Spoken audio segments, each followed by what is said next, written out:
Cast is now starting. All attendees are in listen-only mode.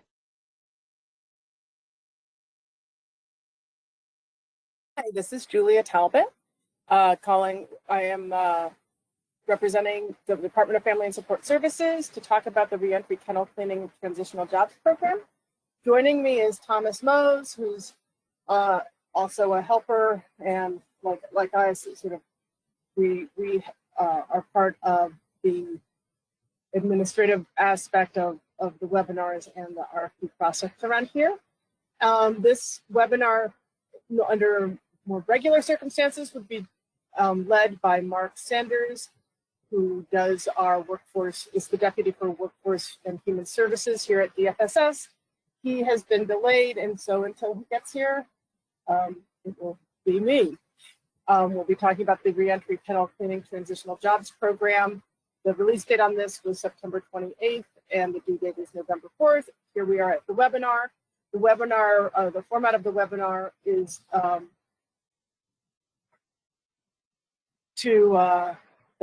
we will have everybody on mute. We're going to have you submit questions via the question box, and we'll respond to those questions after we go through all of our slides. And use the question box also if you're having any technical issues around not being able to hear, et cetera, et cetera. The way that we will be, here's the agenda. We're going to go through the RFP and the body of the RFP itself. And then we're going to move on to the timeline, and then we'll talk. I'll do what I usually do is my piece is usually the technical assistance for applicants in e-procurement. And so we'll go through a few slides on how to do some of the things that we'll need to do in the e-procurement platform, which is what the city uses to receive applications for its RFPs. And then we will go to questions. We are so happy that you were all able to come to the webinar today, and so let's get started. So first, we're going to talk about the Chicago. We're going to just give you a little bit of an overview. The Department of Family and Support Services is made up of these 7 different programmatic divisions, which are then supported by its administrative folks such as myself in contracts and finance. This particular RFP is located in our Workforce Services division, and it is a continuation of an existing program for those of you who are familiar with the program. There are always a few tweaks here and there, but other than that, it will be a familiar program model to you. The department's mission and priorities are to work with the community partners. We should connect with Chicago residents and families to resources that build stability, support their well-being, and empower them to thrive. And our priorities are to deliver, collaborate, inform, and steward resources responsibly and effectively. And this actually feeds to the DFSS strategic plan that we've been engaged in for the past few years to kind of make sure that we keep on point and that everybody sort of knows what their purpose is. So the strategic framework we initiated a few years ago, and we've used this framework to achieve better results for vulnerable Chicagoans. And we have this sort of process improvement strategy that we've been scaffolding over time to use very millennial vocabulary, or I guess post-millennial, whatever decade we're in now. Yeah, scaffolding is a word that I've heard a lot of, and usually not it refers to construction. So initially we talked with we developed this framework, which then went into looking at how we were doing our contracting. When we worked to improve, or we were constantly working to improve our contracting and our RFPs, we then were able to kind of talk about like performance improvement. And when we talk about performance improvement, we're talking globally in terms of being better at our contracting and our support of, doing the administrative and programmatic work of the department, which is ultimately helping to work with our delegate agency contractors in a more coherent and more productive and helpful way. And now we're kind of working towards this phase 4 system coordination in terms of continuing to fine tune service matching and referral and linking data to improve client experience and outcomes. One of the things as government that we actually sometimes have the capacity to do is to kind of take a step back and do some of the evaluative work that is so expensive, quite frankly. So that's kind of where this is where how it tells both the story of our RFPs for over the past few years, but then also kind of where we're going, drilling down into how our contracts and RFPs actually work, and your experience as a potential delegate agency / sort of client user. At DFSS, we are looking, in that context, we see RFPs to be critical strategic tools. And so we want these tools, and then, in reaction to sort of these ongoing discussions over the years, we're adjusting, and we have adjusted and are continuing to adjust the content structure of our RFPs and application questions to better articulate the priorities of the department and of government in general, and how we want to sort of be able to define and measure success. So we're shifting the goals from, we shift our focus from activities to goals. We're trying to align the DFSS priorities with our selection criteria and application questions, and that comes out later in what I usually talk about in terms of RFPs, the structure of an RFP and kind of how do you find information that might be helpful in guiding you. And then we're trying to pose questions that provide the most relevant information for decision making, and that is by continuously continuously examining and sort of trying to fine tune our application questions, as well as, one of the things we're really thinking about now is about the number of application questions we're asking, and how do we get down to sort of making good funding decisions. We want to use kind of working backwards. We want to use our RFP and contracts as critical tools to support two-way communication, to help present our message and develop shared priorities and expectations, and then also to make sure that everybody understands that we are outcomes focused.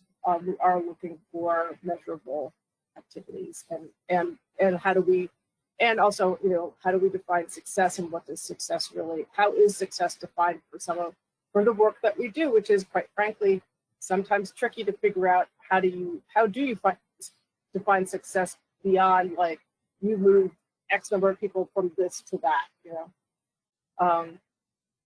so that is that slide. Where we're going, so here, DFSS RFPs articulate what we want to achieve together for Chicagoans, rather than focusing activities alone. This kind of was just what I was saying in the past slide. It's kind of I like this graphic better. But in terms of this is how we're doing it, and that we understand that we're part of a larger system, and that when delegates and organizations choose to contract with us, they're coming into our system, and we're basically just trying to make it a more coherent, cohesive experience, which is sometimes hard to do because because the world's a big place, and the city of Chicago tends to be an elephant, and not an elephant, but we tend to be a large player. Let's just say that. And so how do we balance the fact that we're outsized or oversized from a funding perspective with, in terms of making sure that we have good communication, that everybody's on the same page, and that we're receiving good information from delegate providers such as yourselves, who have a different perspective and get different kinds of information about where communities' populations are at. Our DFSS selection criteria reflects this focus on results and best practices. So you're going to say that our selection criteria categories pretty much are the same and have been for several years. It was the strength of proposed program, the performance management outcome, the organizational capacity, and the reasonable cost, budget justification, and leverage of funds. What we're looking at this year, based on applicant evaluator survey feedback, we're focusing more on more clearly describing program expectations and priorities for improvement. And additionally, we have reviewed our RFPs to integrate a greater focus on equity and the lessons learned in the pandemic, which doesn't seem to be ending anytime soon. I see Mark Sanders has joined us, if just in time for him to actually discuss the program model that he knows far more about than I do. Mark, are you available to unmute? I am. Thank you, Julia. Brief overview of our program model.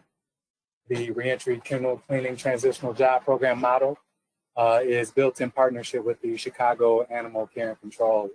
This program prepares returning residents, and these are defined as individuals who have served prison terms, transitioning from incarceration and/or have an arrest or conviction record for full-time employment at or above the city's minimum wage. This model is designed to integrate career navigation, support services, and temporary subsidized work experiences that strengthen the human-animal bond through education, community outreach, and excellence in animal care. These work experiences will help stabilize participants with a source of income, and the career navigation services will help participants access resources and training that will develop skills aligned with their long-term career interests.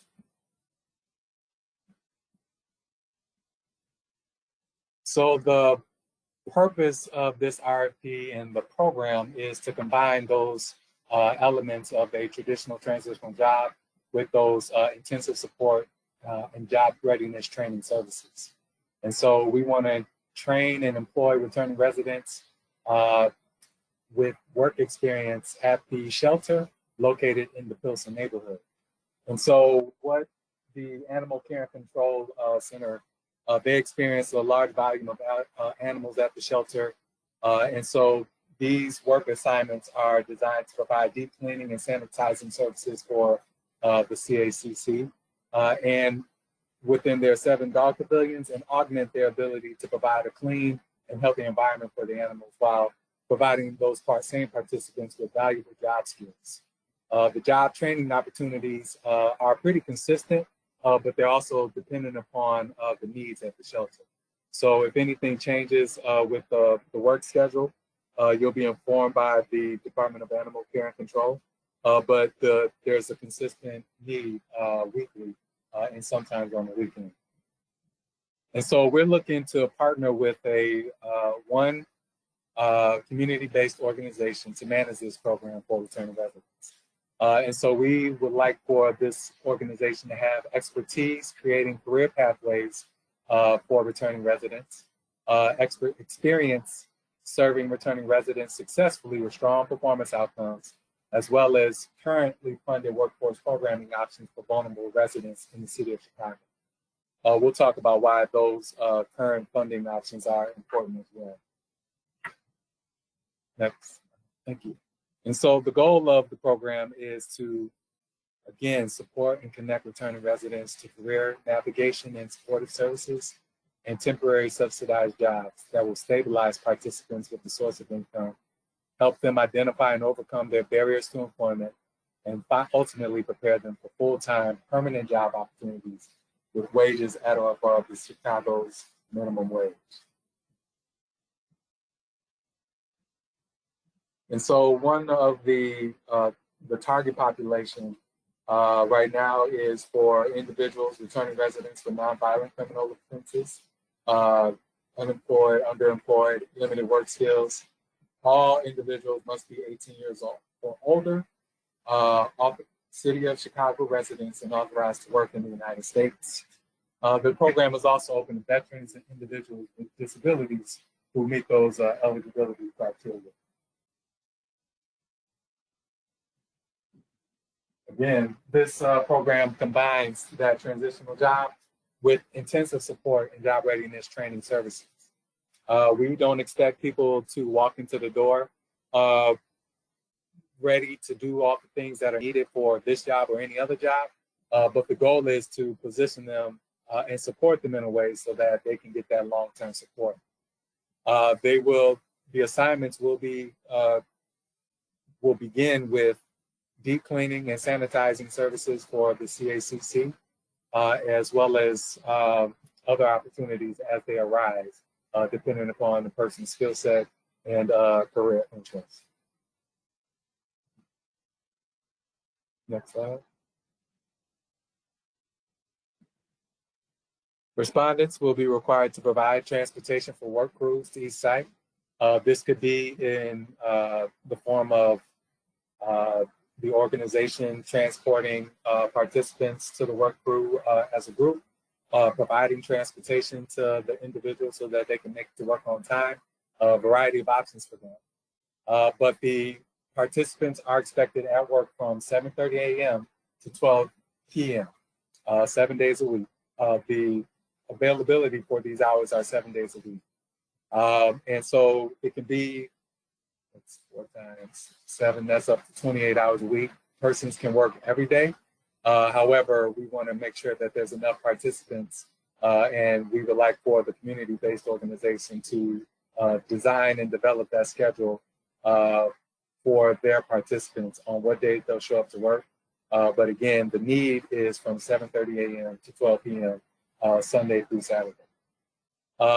In addition, the respondent must ensure participants are in compliance with the dress code, safety guidelines, as well as the code of conduct. Participants must become prepared with the mindset that anything they wear will get dirty. They're dealing with animals as well as their living environments, so that will expose them to dirty conditions.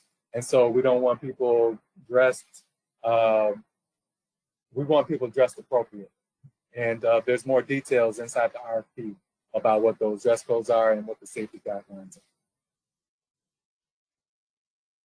Participant requirements.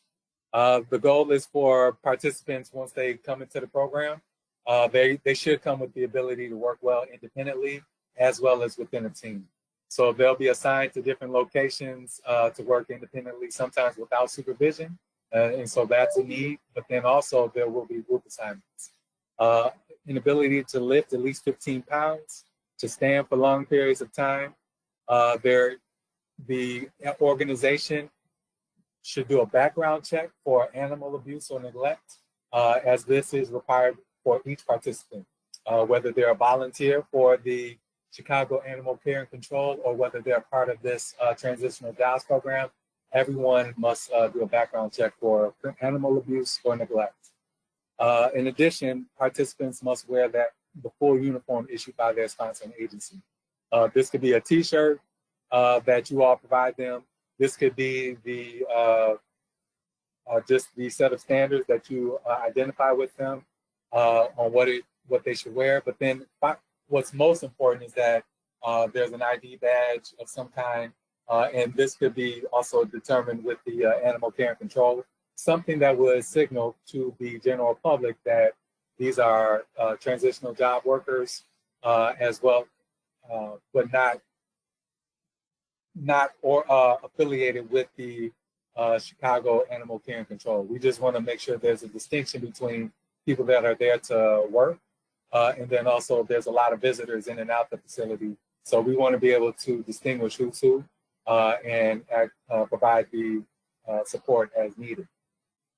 Hourly wages must align with the Chicago's minimum wage ordinance, which is $15 an hour. Program requirements. Hopefully everyone has seen these before. If you're familiar with the Department of Family and Support Services, we've been championing career navigator services. And so this ensures that participants are served in a culturally competent, trauma-informed manner to help them define their career aspirations as well as co-create a plan to achieve their goals. We see this as a step in that long process of their career trajectory. We don't want anyone to think that this is the final step, but those kind of conversations are happening within the context of career navigation. Outreach and recruitment. Respondents must have well-targeted community outreach and recruitment strategies that engage returning residents. And so there are a variety of methods to do this. but we just want to make sure that this is articulated in the RFP, that you know how to access the target population, engage them for the time period that's required, and make sure you're engaging enough participants so that each of the slots available are filled. Comprehensive program orientation, screening and assessment for case planning. This is inclusive in most traditional job readiness trainings. Orientation that talks about the program includes a formal review of the eligibility requirements so that there's no surprises, as well as some career interest and basic skills assessments.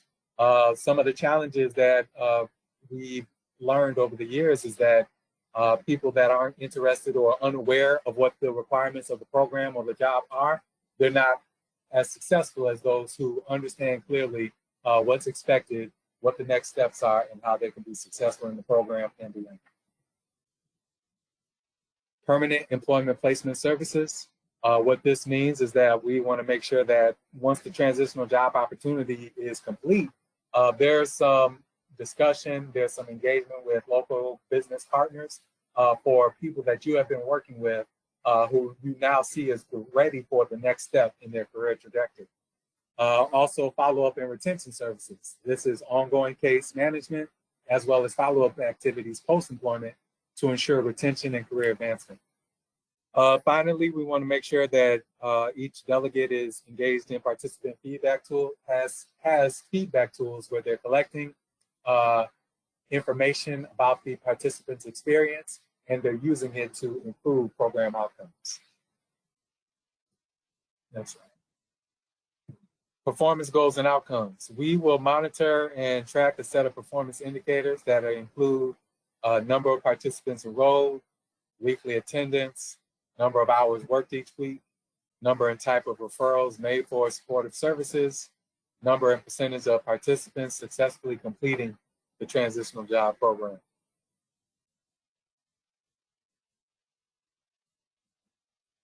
In addition, we want to track outcome goals, and this will include the percentage of participants who enter unsubsidized full-time employment, those who earn a base hourly pay equal to or above minimum wage, the percentage and number of participants who enroll in further training, whether it's industry-specific training, post-secondary or vocational training to learn new skills or more skills and advance their careers. And so we see success as not just finding a job, but if your participants transition to some more training and education opportunities, we want that documented so we can capture that success criteria as well. So next we'll go through more details of the selection criteria, starting with the strength of the proposed program. These are the criteria that we look for within the questions that we're asking so that we can make good assessment of what the program has to offer and whether or not the community-based organization will be a good fit for this program. So strength of the program includes the respondent has clearly defined the services to be provided and that these services are appropriate to addressing the needs of the target population. The program is supported by strong national or local evidence and it aligns with the best practices for within the field.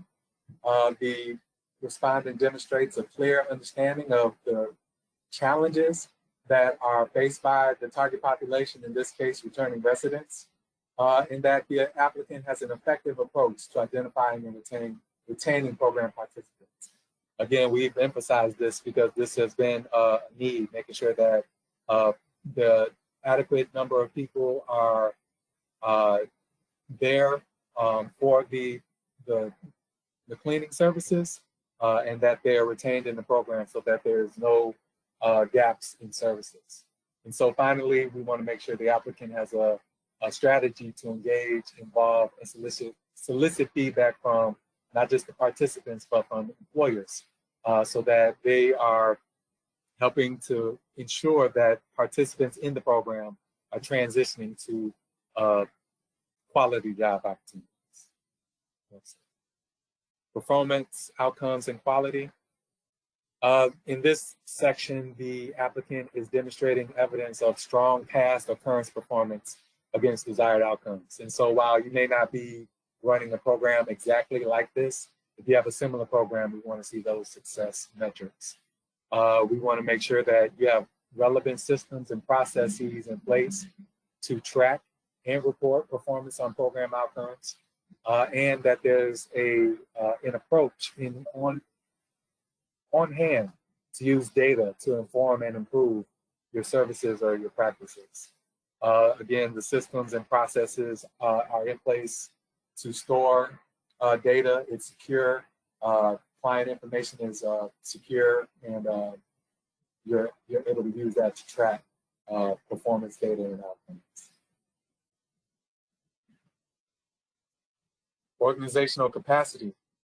In this selection criteria, we want to make sure the applicant has qualified staff who will be responsible for oversight and management.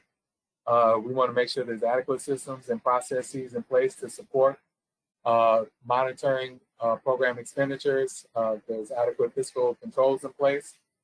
We want to make sure the applicant has expertise working with the target population, as well as relevant capabilities and infrastructure needed to serve this group well.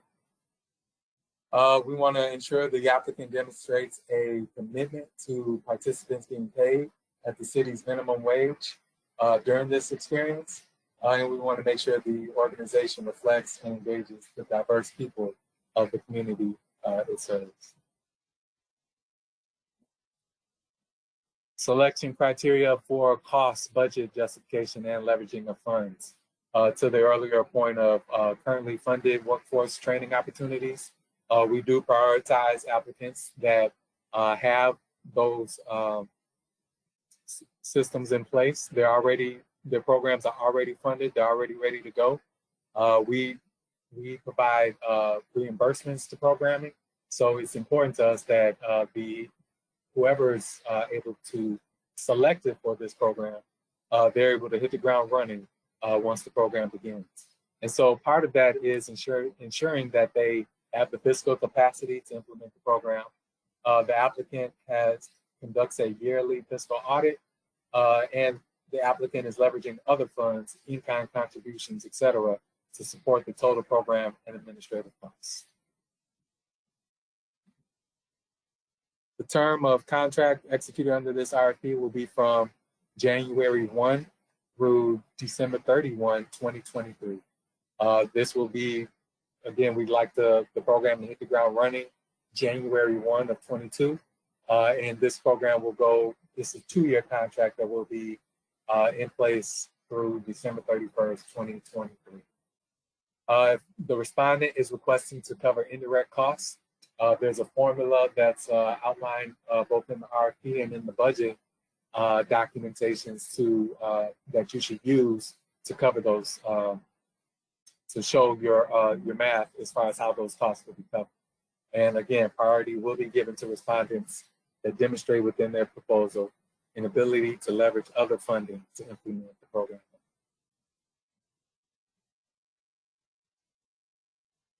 Cost or budget guidance. This slide is for budget or cost proposals. Please submit a budget for 1 year of services. Cost category definitions are attached as budget instructions in every RFP. And we ask that you are thoughtful and inclusive when developing your budget. Apply for your actual program's costs. Unfortunately, we cannot give you more money than what you asked for. However, depending upon the situation, we do have that ability. We do have the authority to give less money than what's requested. And so we want to make sure you're using the reasonable costs question on the application to discuss how you determine those costs and how those costs are reflected. Common errors or mistakes that we see on budgets include fringes. So we want to make sure you're checking your calculations. Supplies, these are frequently under or over budgeted for. Client assistance, make sure that this is appropriate and allowable We've mentioned before that transportation is expected for the participants, so please include that in your budget. And also make sure your job description titles and your uploads have the same title. Put a brief description of the job in the budget document itself if you have not discussed it specifically in your application. Put your budget in the appropriate column. And finally, show your match. We don't have a limitation or maximum for the match requirement, but again, we do prioritize agencies that are able to leverage other funds and in-kind resources to support this program. Selection and transition timeline. And so our pre-proposal webinar is today, October 5th, actually. The RFP was released September 28th. Applications are due on November 4th, and the contracting begins on January 1. I will transition back to Julia to discuss applications.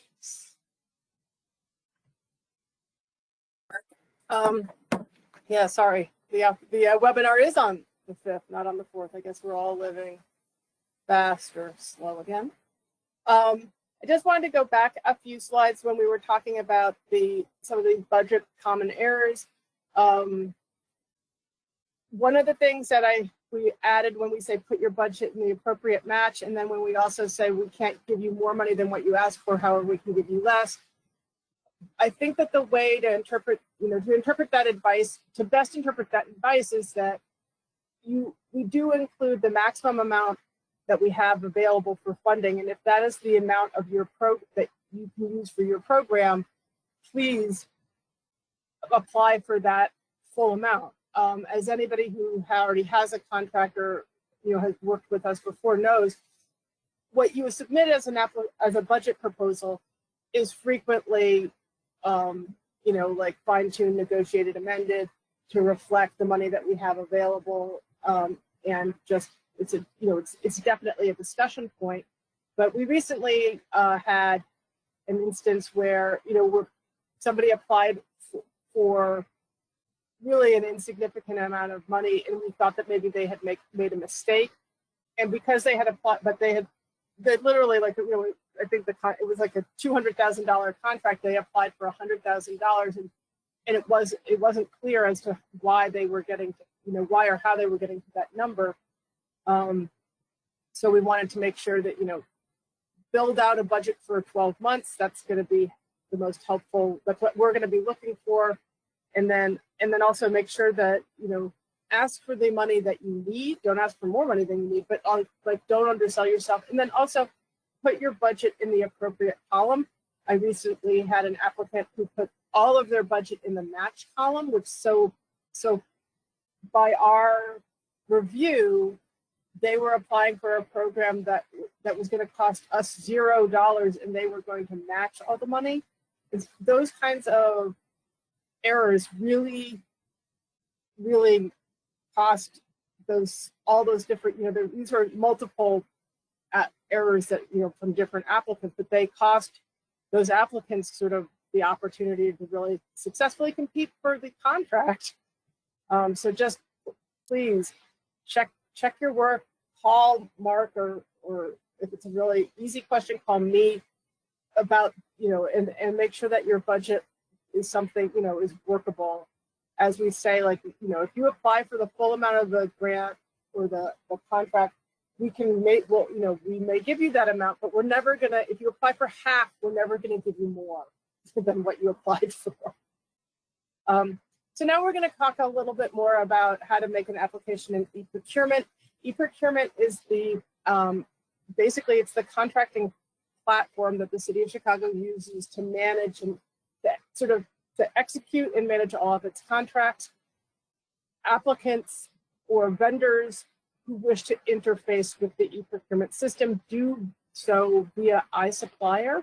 So while we use iSupplier and e-procurement somewhat interchangeably, ultimately iSupplier is the platform that allows you have an account on iSupplier as an applicant or vendor, and the iSupplier is the key to operating within the e-procurement environment.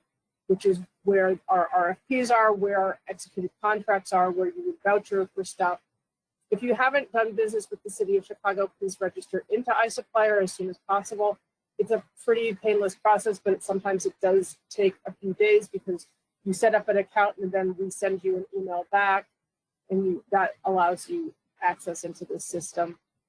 And it takes a few days sometimes to get that email. As I kind of alluded to when we were at the beginning of the presentation, we were talking about that, we've spent a certain amount of time over the past years really looking how to have better alignment with our strategic plans and where we're all kind of going collectively in the city with some of our, with the services that the city at least is providing via DFSS. In a more sort of microcosm way, this is played out in the RFP, landscape. So if you are looking, our narratives and scopes align directly with the application questions we ask, which align directly with the selection criteria that we post, which align directly with the evaluation tools that we develop to evaluate the applications. So in the end of it all, if you are looking for guidance on how to approach and what is the landscape or the parameters of any given application questions, I really, really encourage people to look at the RFP narrative and look at the selection criteria. The next bullet is carefully review the selection criteria. That's where your answers are kind of going to be, or at least where you're going to find you're going to get your direction if you don't get your answers. I know that our RFPs are dense documents. They are, they're jam-packed, really, and that they're not always the most scintillating reading, but they are informative. So use those, think of the RFP as, your ultimate sort of resource or your first stop in helping to guide where you wanna go with your program design. In terms of the technical aspects of making an application, there's a 4,000 character limit, which includes punctuation and spaces in each application text box. Each response is allotted 4,000 characters, which I think is like 4,000 characters ends up being like a little bit more than a page, I think, single spaced. The system will not tell you that it is cutting you off after the 4,001st character. So please write your answers in a word processing software of your choice that can count those things for you, because the system isn't going to tell you, oh, you're over, it just will cut you off. And you probably won't notice that you're over until you go to make the application. And it's, just do it ahead of time. The other thing, which I don't have a bullet on, is that once you submit an application to us, the way that e-procurement works is that it basically takes your application and you can get a PDF version of what you've said, but that actual language will be gone pretty much forever. It comes to us in a PDF format, but there's really no good way to access that language. So if you're building your, if you're answering a question from us and you want to save that answer, I would suggest that you do it in a different file. E-procurement isn't going to be a very good Minder or library. It's not going to allow you to build a library very easily. E-procurement it's built on an Oracle platform for those who want a fun fact, I guess. It works best with the Internet Explorer browser because that's what it was built on. However, Internet Explorer, nobody uses that anymore. It also works just fine on Firefox, on Chrome, on Safari, pretty much everything I've thrown out. It's good on. However, if your personal computer is really not seeing eye to eye with e-procurement, if it seems glitchy, if you're getting thrown out of it a lot, you might try, revving up the old Internet Explorer and seeing if you can work e-procurement on that platform, just because that's the platform it was designed. Pro tip, do not use the back button on your browser to navigate through e-procurement. It doesn't like that. And while it will go back and forth for a while, you'll eventually get an error message And it also won't save any of the work that you're doing. So if you're just navigating around, I suppose that's okay. But if you're actually putting, entering information in, it's not gonna, if you hit that back button, it's not gonna save your work. And in fact, when you go to save your work, you're just gonna get thrown out, you're gonna get an error message. So it's bad. So just don't use that back button. You can almost always navigate around using things that are highlighted in blue, which I will show you in some screenshots. Oops. So here we go. You can submit your application and amend it up until the due date, which is November 4th, 2021 at 12 noon. That's a hard due date. We are not going to accept anything past 12 o'clock noon, 12:01. Don't. And because of that, and I'm going to walk you through the submission slides. Avoid the rush and possible mishaps, and really consider submitting early. I'd say submit a day early. But make sure, plan on your submission process taking 30 to 60 minutes. Also understand that there's plenty of help, like Hogwarts, there's plenty of help for those who ask for it. But a lot of people might be asking for help at 11:45, and so you don't want to be the person that gets put on hold, right? So this is another reason why, especially if you're a newbie, you want to give yourself more time than you really think you need, or submit a day earlier, just so that you absolutely get your application in. I can't even tell you how many people every year you don't get a contract with, you don't get to read their fabulous words or hear what they have to say or consider them for funding because they ran out of time. On November 4th, or a day that any RFP is due, I basically sit at my desk and off and on watch people do, working on RFPs, and you hate to see it. I know that our applications are dense. They take a certain amount of time, and take a certain amount of brain power and bandwidth. And who wants to be thrown out of the pool for consideration because you couldn't actually get your application submitted on time? Late applications are not accepted. They will not be accepted. The only way we can actually accept them is to repost the entire RFP. That has happened, and it is not a big thing when it does. It hasn't. Luckily, it hasn't happened. I think it maybe in the past 4 years it's happened twice. And just get your stuff in on time. In terms of, there's an e-procurement hotline, and you can also call me if you need that kind of administrative help. The e-procurement hotline operates Monday through Friday, 9 to 5. The number is 312-744-HELP. If you don't get a person right away, they will call you back within, I think, 48 hours. You can also email them. And the email address is on the last slide of this PowerPoint. You can call me, and e-procurement has a slightly higher level of access than I do, but I can help you walk through basic stuff. I am not the person to call for program questions. Mark is, but you can call me if you're having issues with e-procurement, if you're just have sort of your more administrative stuff. That being said, I always tell people to save early and submit. Save often and submit early.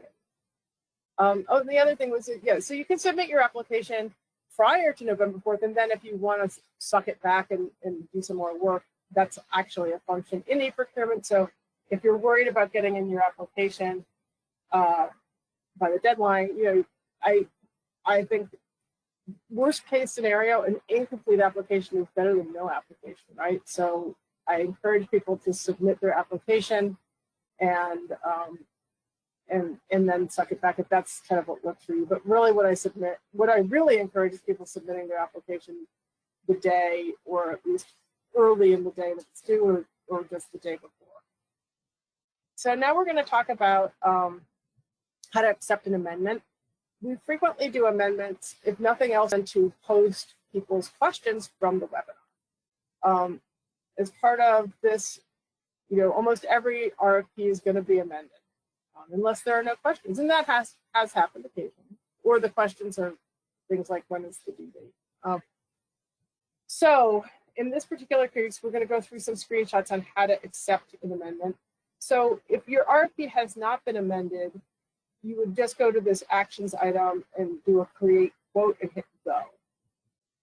If it has been amended though, you're going to go and do this, click on this review amendment history. And that is going to take you to this next screen, which is going to have you begin the acceptance and acknowledgement process, which is multi-screen. The real point of the accepting of the amendments is to make the potential applicant understand with painful clarity that you are on, to understand that you are held responsible for the contents of the amendment. So if DFSS arbitrarily says in the amendment, like you need to put everything in purple font, and if you don't put it in purple font, we're not going to read your RFP, and you click all of these accepting and acknowledgement screens, and then you don't follow that, you don't follow the guidance in the amendment, and you put it in green font, and we were like, hey, we didn't read this because it was green font, and you said purple, that you are not, then you can't be like, I didn't know. Like you could say that you didn't know, but you had literally, you'll see, clicked for screens saying that you did know, or that like at least you read it. So that is kind of what you'll see from the screens. The actual amendments, though, actually might be useful. I mean, we try to make them at least concise and helpful. Unfortunately, I can't say much for their entertainment value. It's hardly stand up, but they are useful. So as part of so after you start the amendment process or the acceptance and acknowledgement process, if you want to click to see your RFP, you're going to click on this document number. That will bring you to the RFP screens. In the amendment right here in the middle, this amendment description says like a little one sentence about what the amendment is in. So, this amendment was to remind applicants that certification and decertification is not a request for funding. Usually this is going to have the questions from the webinar. If you want to just review the changes, you're going to click on this little infinity or eyeglasses dot icon. And when you're done with all of these fantastic things, you're going to acknowledge the amendment. Pretty much everything that happens in e-procurement to get you to something else is going to happen in this like right-hand column, either at the top or the bottom, but usually both. And so by acknowledging the amendment, you're indicating basically that you are aware of the changes and that you've read everything you want to read about it, and that you're being, you are willing to be held responsible for the information and the things that you've read. So once you hit the acknowledge amendments screen or button, you're going to get to this, where you're going to accept the terms and conditions of the RFQ and also acknowledge the changes made to the RFQ amendment in the document. It's the document name. Again, there's the description. You're going to click this ridiculously tiny box, and then you're going to go and hit the acknowledge button. So this is your second screen of accepting and acknowledging, and then you're going to get to this where you are confirmed. Your acknowledgement has been confirmed, and you actually, no, I'm sorry, you aren't confirmed. You are confirming your acknowledgement. So all amendments have been acknowledged successfully, and you may now go on with your life. And you want to proceed, and then you hit yes because you do want to proceed. And so after you decide that you want to proceed, wait, there's more. You're going to have to accept the terms and conditions. I honestly don't know what happens if you said that no, you didn't want to proceed because you wanted to do something else. Just click yes. So here it basically says what I've already said, which is like we're going to hold you responsible for the information in the amendment. And then you're going to click this other ridiculously small box at the bottom, and then you're going to hit accept, either up on the top or the bottom of the right-hand column. And this is the final step in acknowledging acceptance. The amendment seems like a lot of steps, but I bet you that you're really clear on the fact that you're going to be held responsible for the content of the amendment now, aren't we all?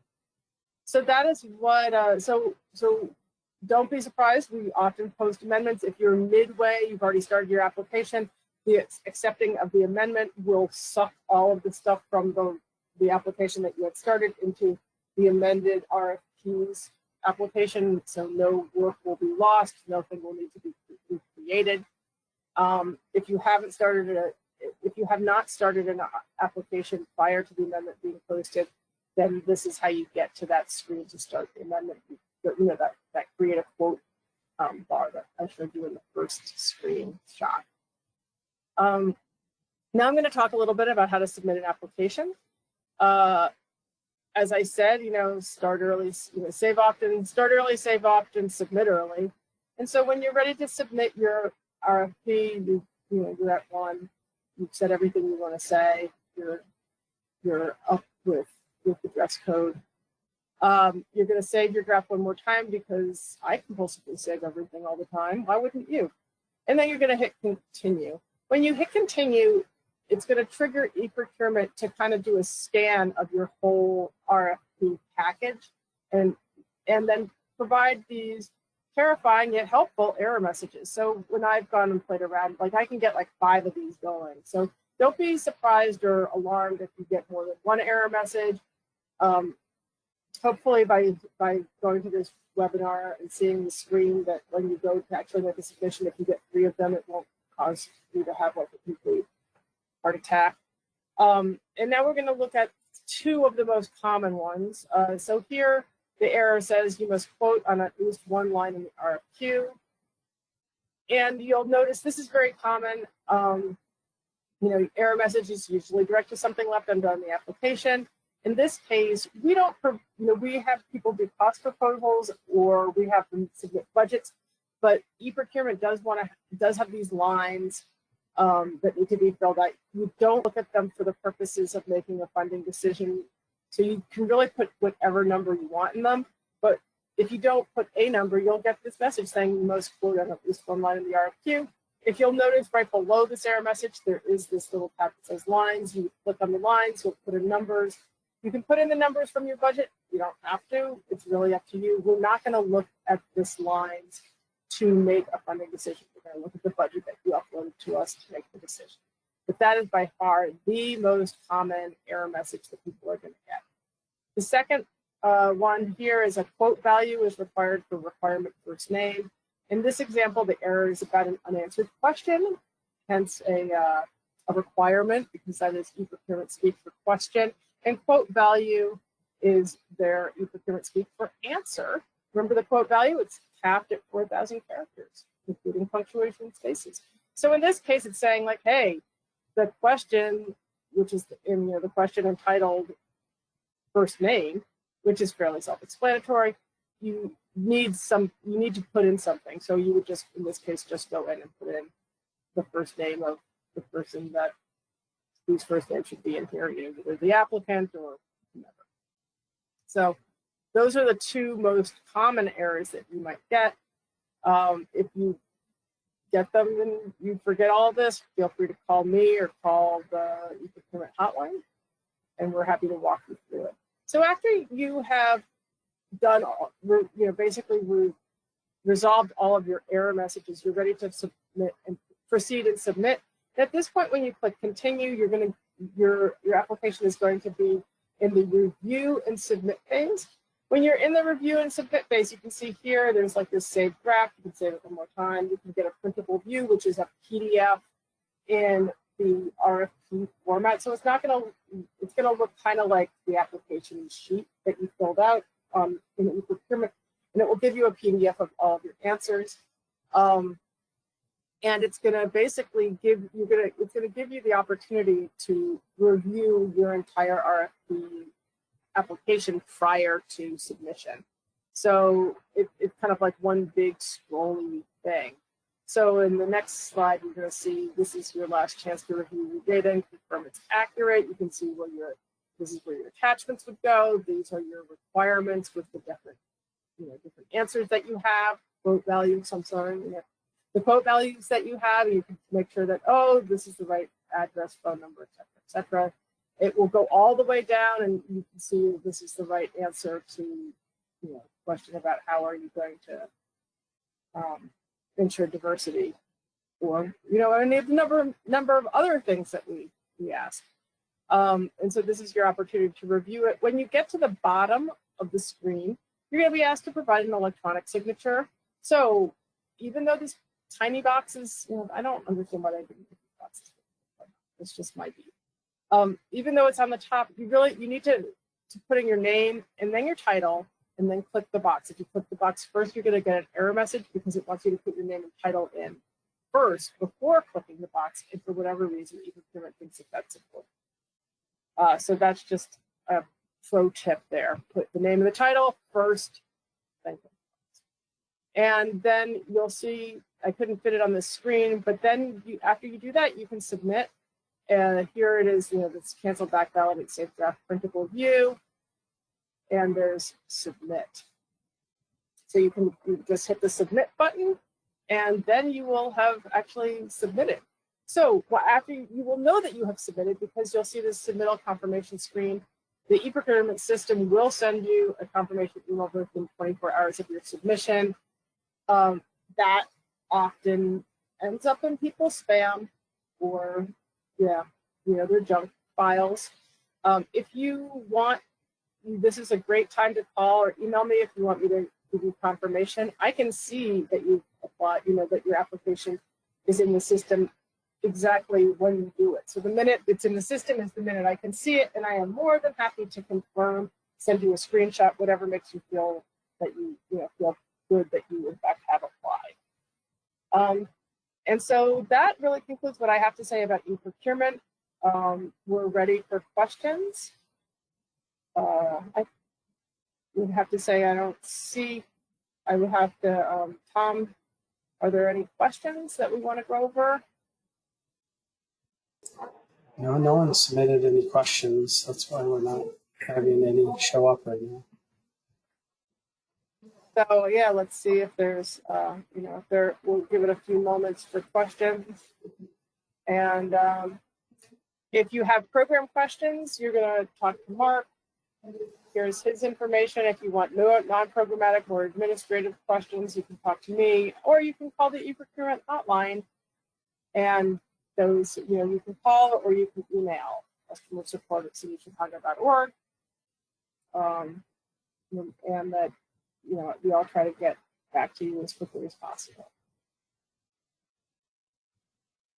Mark, do you have anything else you'd like to add?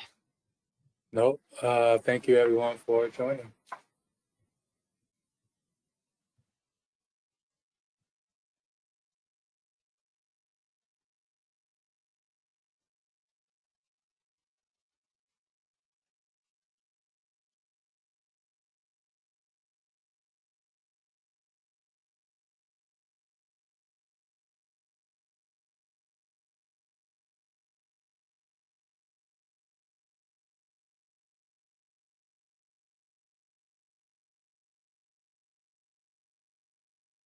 If there are no questions for this,